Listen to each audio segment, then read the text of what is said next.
Assalamualaikum warahmatullahi wabarakatuh. Rakan-rakan media yang saya kasihi, pertama sekali saya ucapkan terima kasih atas kelapangan wakil media untuk menghadiri media briefing ringkas pada hari ini yang insyaAllah kita adakan secara berkala, terutama sekali apabila ada perkara-perkara penting yang kita perlu membuat huraian. Pada hari ini, tumpuan ialah kepada pernyataan susulan selepas dilancarkan manifesto Perikatan Nasional yang telah disempurnakan malam tadi oleh Yang Amat Berhormat Pengerusi Perikatan Nasional. Sebelum saya menyebut Yang Berhormat Saudara Puan Ahmad Faisal untuk membuat sedikit ulasan ringkas tentang perkara-perkara utama yang menjadi intipati kepada manifesto Perikatan Nasional, sukalah saya nak menyebutkan satu dua perkara yang penting yang perlu difahami bersama. Pertama sekali, seperti mana kita maklum, Barisan Nasional telah pun terlebih dahulu pada 24 hari bulan melancarkan manifesto Barisan Nasional.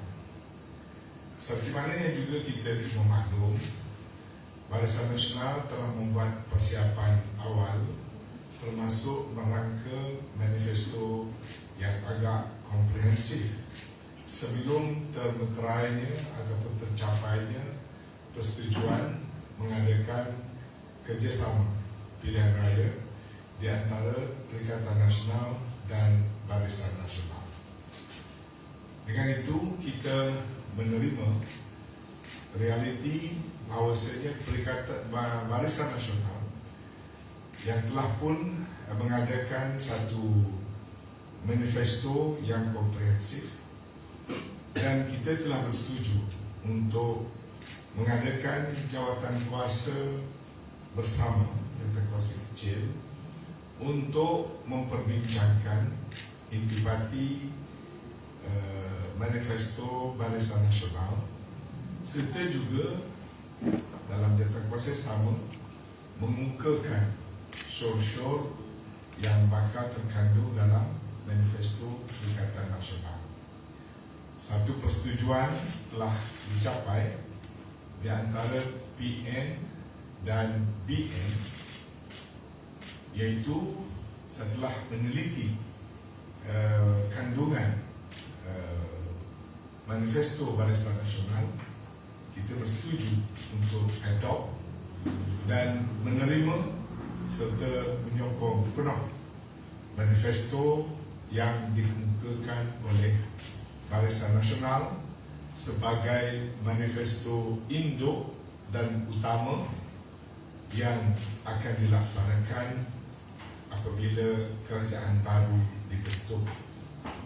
Pada masa yang sama, kita telah juga mencapai persetujuan untuk menjadikan tambahan kepada manifesto yang diumumkan oleh BN, di mana 14 perkara yang utama bersandarkan pada 6 teras menjadi sebahagian daripada manifesto yang telah diumumkan itu.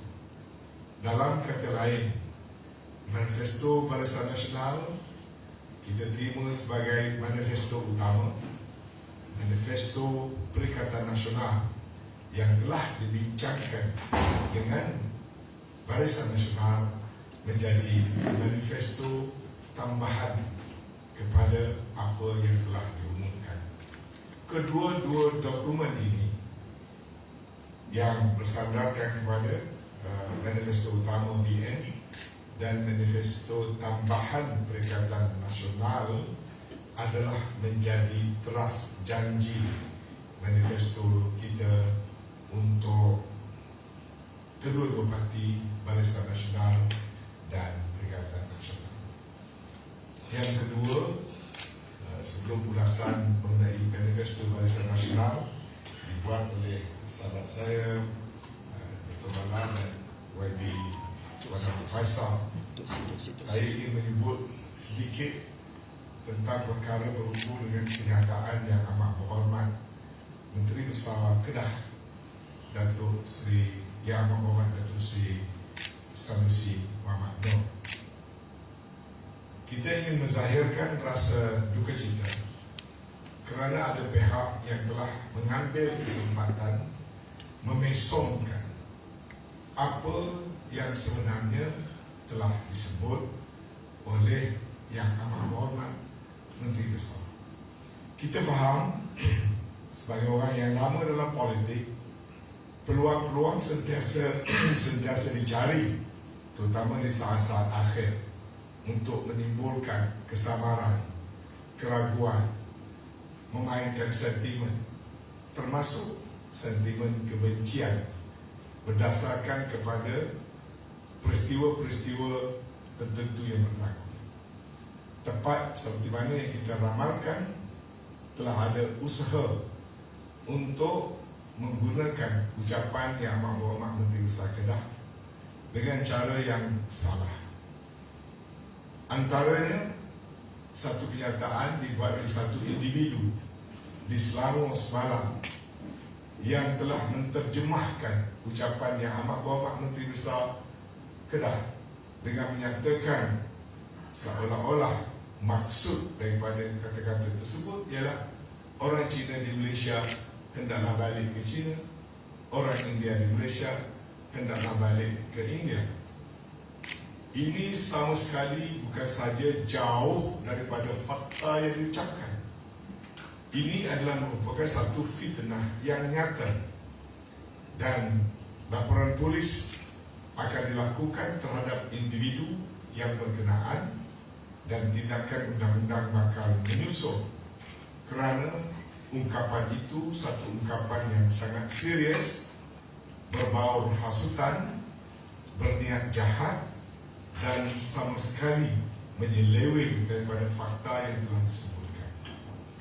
Kalau diperhatikan ucapan Yang Amat Berhormat Menteri Besar Kedah, dia juga menyebut tentang orang Kemboja, dia juga menyebut tentang orang Thailand dalam menghuraikan fakta sejarah berhubung dengan tanah asal, tanpa memberi sebarang komen tentang orang Cina atau orang India di Malaysia.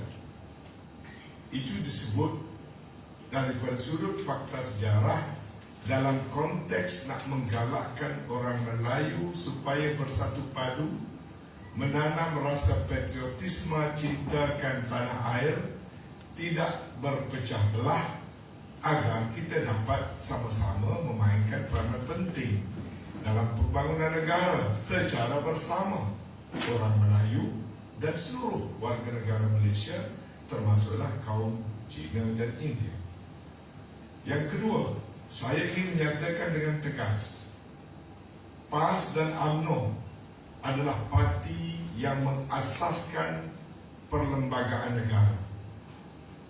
Parti-parti DAP, PH, PKR adalah parti yang lahir selepas negara sudah merdeka.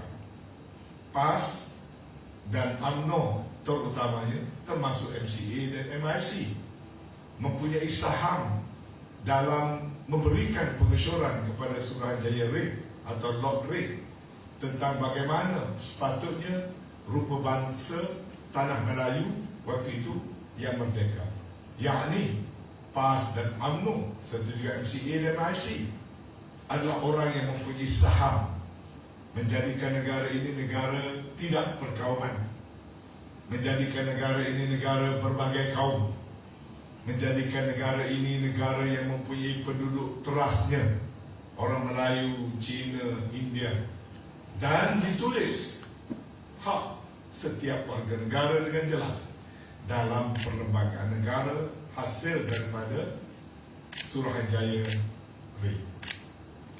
Seterusnya, bagi parti PAS sebagai sebuah parti yang menjadikan Islam sebagai dasar. Islam mengharamkan perkauman. Tidak ada perkauman di dalam Islam. Dilarang orang-orang Islam menanam sifat perkauman atau asabiyah. Dan ini terdapat dalam Al-Quran, dalam hadis, dan juga dalam pentadbiran kerajaan Islam seawal kerajaan Madinah, di mana Islam menjamin hak pelbagai kaum, di mana juga Islam memerintah. Datuk Seri Sanusi sebagai seorang pimpinan tinggi di dalam PAS tidak mungkin boleh menganuti atau memperluaskan fahaman perkauman. Sebab itu saya menafikan dengan setegas-tegasnya bahawa Datuk Seri Sanusi menyampaikan ucapannya pada hari berkenaan dalam bentuk membakar semangat perkauman. Saya harap masyarakat, terutamanya pengundi, tidak terpedaya dengan tipu helah politik yang memesongkan fakta dan apalagi yang cuba nak melabelkan PAS sebagai sebuah parti yang mempunyai fahaman yang sempit. Kepada rakan-rakan dalam PN dan Barisan Nasional, saya juga ingin menasihatkan supaya tidak overreact, menari mengikut rentak, sedangkan kita sedar siapa yang memalu gendang. Kerana kita perlu menjaga tertib, muafakat dan kerjasama antara PN dan BN, kerana terlalu ramai di luar sana ketakutan dan kegusaran dengan permuafakatan ini. Mereka ingin mencuba sekali lagi supaya permuafakatan ini tidak berlaku, tidak kekal, dan malah ada pun yang telah meramalkan kesepakatan ini tidak boleh bertahan lama. Kita ingin memberikan isyarat kepada mereka-mereka semua, permuafakatan ini bukan berlaku dalam masa 24 jam. Ia lahir daripada pemikiran pimpinan Barisan Nasional dan Perikatan Nasional yang memakan tempoh rundingan masa yang panjang. Ia telah difikirkan dengan mendalam untuk menyelamatkan politik, kebijakan politik negara. Perikatan Nasional dan Barisan Nasional perlu berganding bahu, perlu bersepakat, bermula dengan Negeri Sembilan, semata-mata untuk kebaikan Malaysia berbagai kaum.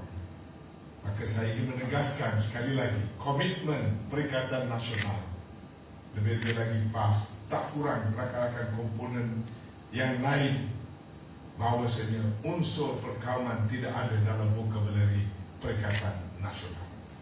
Perikatan Nasional akan terus menjunjung kemajemukan Malaysia, politik kesederhanaan, politik ta'awun dan ta'yush.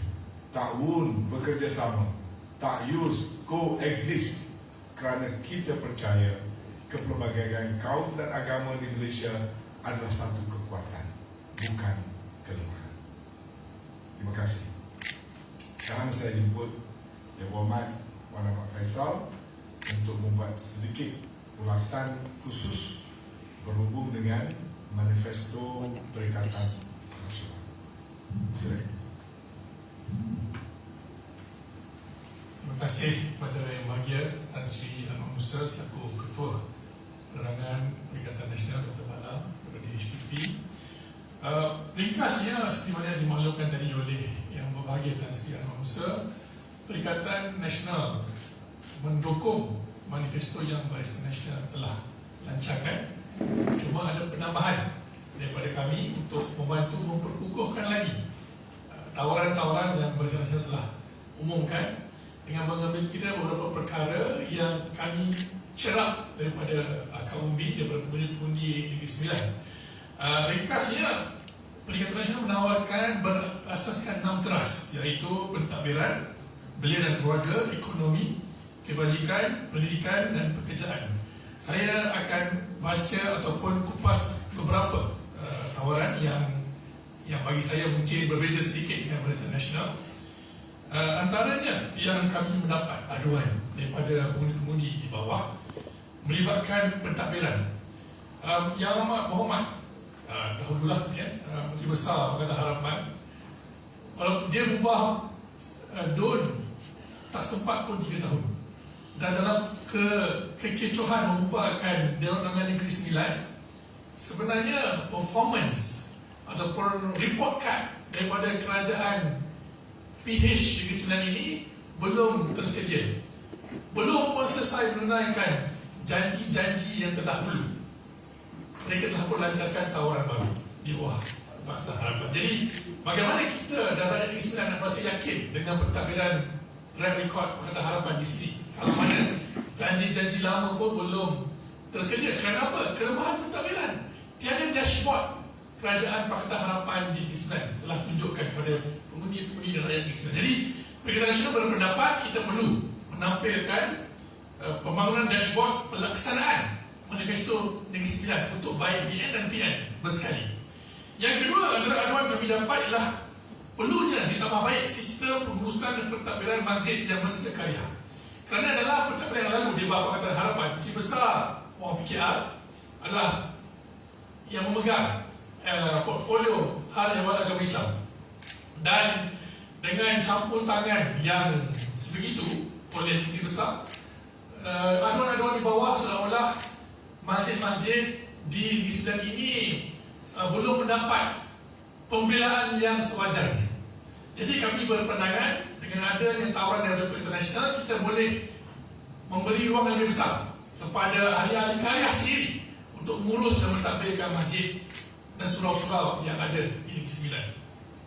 Antara highlight yang saya nak tekankan juga ialah berkenaan dengan ekonomi untuk tawaran anak muda. Umum diketahui di Negeri Sembilan ini di zaman pentadbiran Menteri Besar Datuk Muhammad Hassan dahulu telah pun melancarkan lembah visi Malaysia, Malaysian Mind Vision Valley, Malaysian Vision Valley, lembah visi Malaysia, yang sebenarnya satu grand design untuk menjadikan Negeri Sembilan negeri yang berpendapatan tinggi dengan mengambil manfaat daripada limpahan ekonomi di Lembah Kelang untuk dibawa ke Seremban, Port Dickson, Nilai, Senawang untuk pembangunan industri-industri dan sektor-sektor yang boleh memberi pendapatan yang lebih tinggi kepada negeri. Antara kelumpungan yang kami nampak perlu ditambah baik, dan Perikatan Nasional bersedia membantu Barisan Nasional untuk menambah baik pelaksanaan ini dan limpahannya kepada peluang pekerjaan anak muda.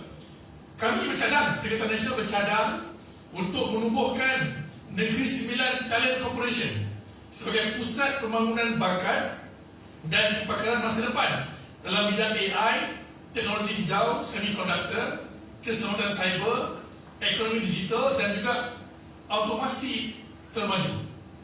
Jadi perkara ini juga disekalikan dengan penubuhan pusat padanan pekerjaan Negeri Sembilan untuk sektor pelancongan dan industri terkini. Apa yang berlaku pada hari ini kalau dilihat, kalau kita pergi ke Lukon ataupun Port Dickson, ada banyak pembangunan pelaburan-pelaburan bersifat data center. Baik, tak ada masalah. Cuma data center tidak akan menggaji anak-anak muda Negeri Sembilan. They do not need a lot of manpower to run those data centers. Jadi perlu ada perancangan yang lebih strategik, lebih khusus daripada kerajaan negeri dan kerajaan persekutuan untuk kita menggalakkan kehadiran pelabur-pelabur yang memerlukan tenaga pakar dalam bidang-bidang yang saya sebutkan tadi. Jadi kalau tiada sebarang pusat yang menghimpunkan bakat-bakat anak-anak muda Negeri Sembilan, seperti mana yang telah ada di Selangor dan juga di Pulau Pinang, saya yakin apa sahaja pelaburan yang dijanjikan oleh mantan Menteri Besar Pakatan Harapan tidak akan beri kesan dan limpahan yang sewajarnya kepada anak-anak muda Negeri Sembilan yang pada hari ini masih banyak bekerja di Lembah Kelang. Sedangkan pembangunan Negeri Sembilan ini agak nampak dilihat dari segi pelaburan itu cuma kesan limpahan kepada para pekerja anak muda tidak kelihatan. Jadi Perikatan Nasional berhasrat untuk membantu kerajaan yang bakal dipimpin oleh Barisan Nasional pada satu hari nanti untuk menjalankan misi merangkul bakat-bakat anak muda Negeri Sembilan daripada mereka merantau ke Kuala Lumpur. Mungkin lepas ini bila ada perancangan lebih strategik, lebih tersusun, kita dapat menjayakan semula Malaysia Mission Valley ini dengan membawa pelaburan-pelaburan yang boleh menggaji anak-anak muda di Sembilan dan peluang pekerjaan yang berdaya saing. Tak adalah bawa Grab saja ataupun hal-hal pekerjaan yang kita lihat pada hari ini. Jadi insyaAllah Perikatan Nasional berkomitmen untuk membantu Barisan Nasional menjayakan misi ini. Jadi itu adalah beberapa bagi saya isi penting tawaran daripada Perikatan Nasional, dan semoga anak-anak muda dapat keluar mengundi beramai-ramai dan tolong sebarkan kepada semua pengundi-pengundi di kampung khususnya bahawasanya gabungan muafakat PN dan BN ini mampu menawarkan tawaran ekonomi, sosial dan juga kemasyarakatan lebih baik buat orang Sembilan. Terima kasih.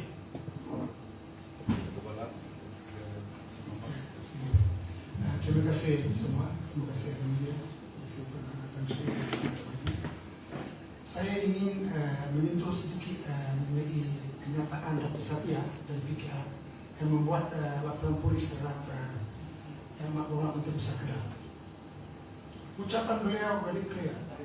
China ada China, India ada India, Cambodia ada Cambodia, Vietnam ada Vietnam. Kita Melayu ada apa? Kita ada tanah Melayu saja. Kita perlu mempertahankan supaya tanah Melayu ini jadi stabil dan dia boleh jaga kita semua. Mana ada kenyataan mengatakan orang India disuruh balik ke India, orang Cina disuruh balik ke China, ini satu fitnah, satu niat yang betul-betul buruk untuk mempengaruhi emosi kaum India dalam waktu pilihan raya Negeri Sembilan ini. So saya ingin bukan saya mengatakan yang saya nak defense sejarah. Yang pentingnya Dr. Satya ini memang tak faham konsep bahasa Malaysia ini. Dia belum belajar balik. Jangan tambah-tambah apa yang orang katakan. Lagipun kita jangan terlalu melatah dan dapat information saja. Kita dah tengok dah video-video itu semua. Tak ada pun isu sebegini.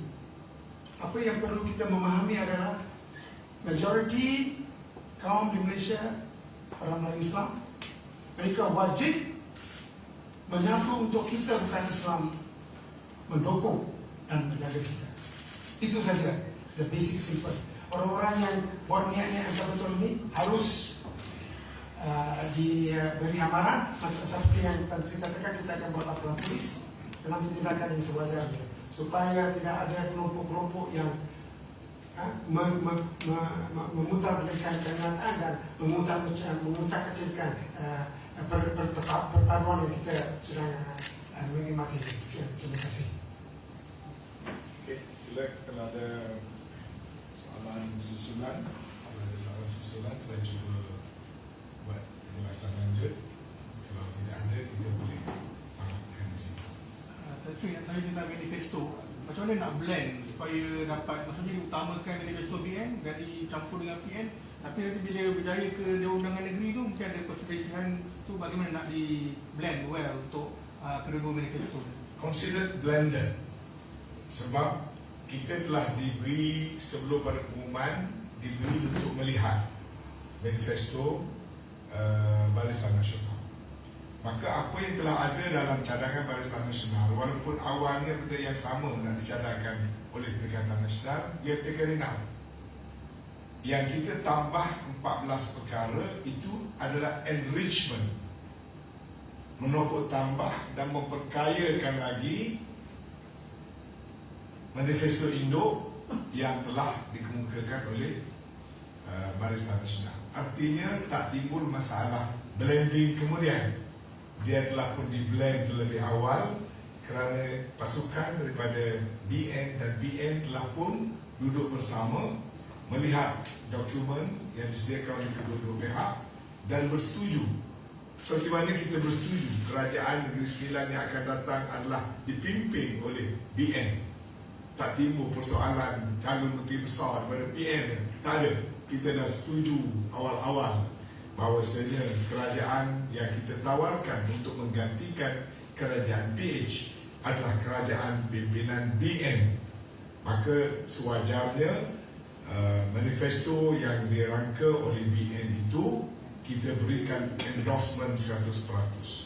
Yang mana bertindih telah pun dikeluarkan daripada manifesto PN sendiri, sebab banyak perkara yang dicadangkan oleh PN itu juga ada asalnya dalam manifesto kita. Jadi apa yang tidak ada 14 poin ini ialah untuk enrichment ataupun untuk memperkasakan lagi. Jadi apabila terbentuk kerajaan, kedua-dua dokumen ini adalah dokumen manifesto yang kita bakal laksanakan. Okey. So kita nak tanya tentang, kita tahu PN dan BN kerjasamanya nak mewujudkan satu lawan satu. Tapi kita tengok sekarang dah ada macam 3 penjuru lah di beberapa kerusi. Jadi menjelang pilihan raya yang akan datang, bagaimana kita nak memastikan supaya satu lawan satu ni dapat direalisasikan? Sebab kita tengok contohnya di nilai ada berjasa masuk kerana rasa ada nak mewujudkan calon. Jadi kita pastikan satu lawan satu pada pilihan raya di Melaka dan akan datang ni supaya dapat direalisasikan dengan ada bersatu dan sebagainya, supaya satu lawan satu dapat direalisasikan dengan PN ataupun PN yang akan datang. Kalau kita perhatikan, terdapat 73 buah parti politik berdaftar di Malaysia pada masa ini.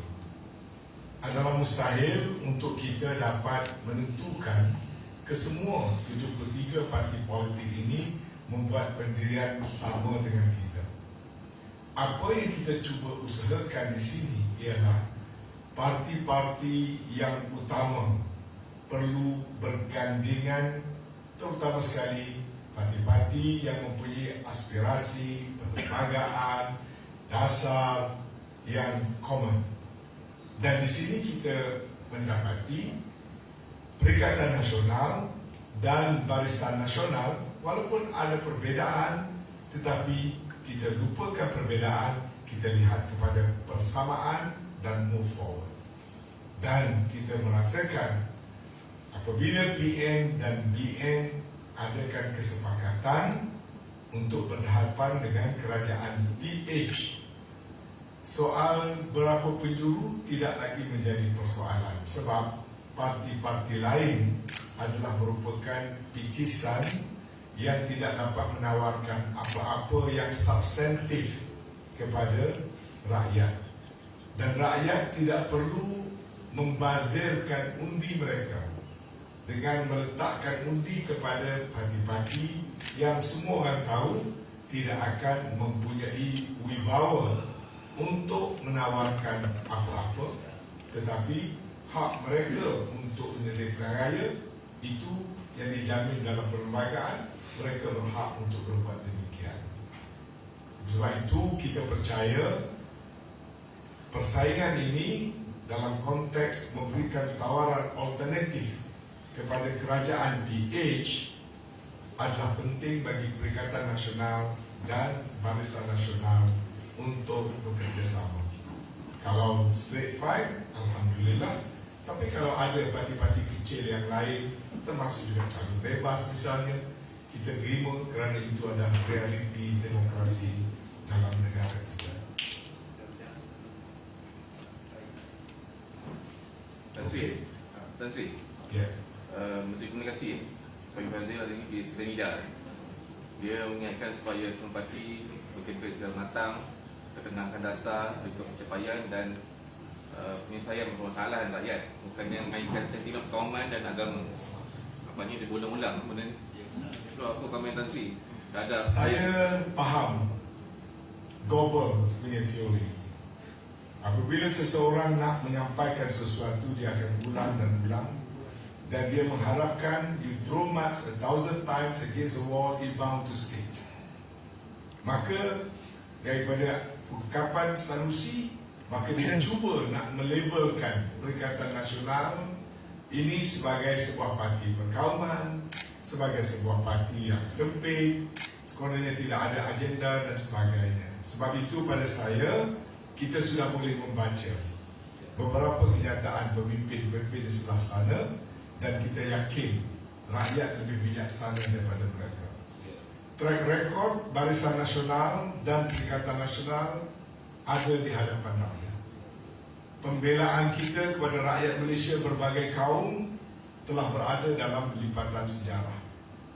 Barisan Nasional dan Perikatan Nasional telah mentadbir peringkat negeri dan peringkat persekutuan puluhan tahun lamanya.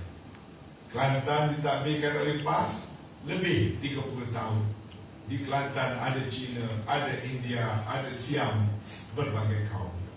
Barisan Nasional telah mentadbirkan negara Malaysia puluhan tahun.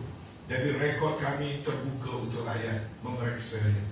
Adakah rakyat merasa takut berada bawah Perikatan Nasional?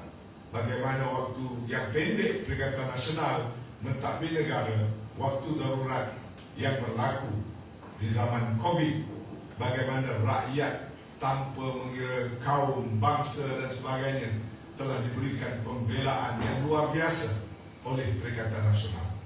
Juga jangan dilupakan sewaktu Perikatan Nasional memerintah, walaupun DAP sebuah parti pembangkang dan bersikap chauvinistik, wakil rakyat DAP diberikan peruntukan oleh Kerajaan Perikatan Nasional. Adakah DAP dan PH ada kekuatan yang sama untuk menghormati wakil-wakil rakyat Perikatan Nasional dari segi memberikan peruntukan dan sebagainya? Saya rasa perkauman di Malaysia ini menjadi lagu dendangan yang sangat seronok bagi DAP sejak zaman berzaman. Rakyatlah yang menjadi penentu dan penilai parti mana sebenarnya yang cuba menghidupkan sentimen perkauman. Tentunya tidak Perikatan Nasional, tentunya tidak Barisan Nasional, sebab kami dah merintah lama berpuluh tahun. Kami memberikan pembelaan kepada semua kaum. Dan seperti mana saya katakan, PAS dan UMNO ada saham menulis dalam perlembagaan supaya negara ini pelbagai kaum, pelbagai keturunan, pelbagai agama. Saham itu hanya ada pada PAS dan UMNO, MCA-MIC. Parti-parti lain belum wujud ketika itu. Jadi kami memilih supaya negara ini negara majmuk, negara berbagai kaum, negara berbagai bangsa, dan kami menawarkan kepimpinan untuk memberikan keadilan kepada semua. Ini jaminan yang tak ada siapa yang dapat nafikan. Dan Sri, Ya. pada media muafakat, perlu ke digubal akta khusus tangani isu Melayu fobia yang seperti disarankan oleh tokoh akademik Profesor Dr. Ahmad Murad Marikan? Ini antara perkara yang kita rasakan kerajaan perlu ditukar. Masalah perkauman ini semarak sejak PH mentadbir kerajaan. Ya, masalah sentimen dan rasa tak selamat orang bukan Melayu dan juga orang Melayu subur di zaman PH pemerintah. Perpecahan politik juga subur semasa PH pemerintah, termasuk perpecahan yang berlaku dalam gabungan PH dan UMNO, PH dan BN, PH dan GRS, GPS dan sebagainya. Bermakna kegagalan mengurus ini adalah kegagalan PH. Sebab itu kita berpandangan kerajaan ini harus ditukar, dan penukaran ini perlu bermula di Negeri Sembilan. Jadi bila kerajaan bertukar, ada beberapa proses merekayasa semula, reinventing Malaysia, termasuklah jika perlu penggubalan akta-akta yang relevan untuk lebih mengharmonikan rakyat Malaysia dan menguburkan buat selama-lamanya sentimen perkauman yang hidup di era PH ini. Okey. Saya ucapkan terima kasih kepada semua rakan-rakan media. Janganlah pula membetulkan spin, dibuat spin yang baru. Jadi saya ucapkan terima kasih dan selamat berkempen sehinggalah kepada hari mengundi. InsyaAllah negara kita diselamatkan daripada sentimen-sentimen buruk yang tidak membawa kebaikan bagi rakyat dan masyarakat. Assalamualaikum warahmatullahi wabarakatuh.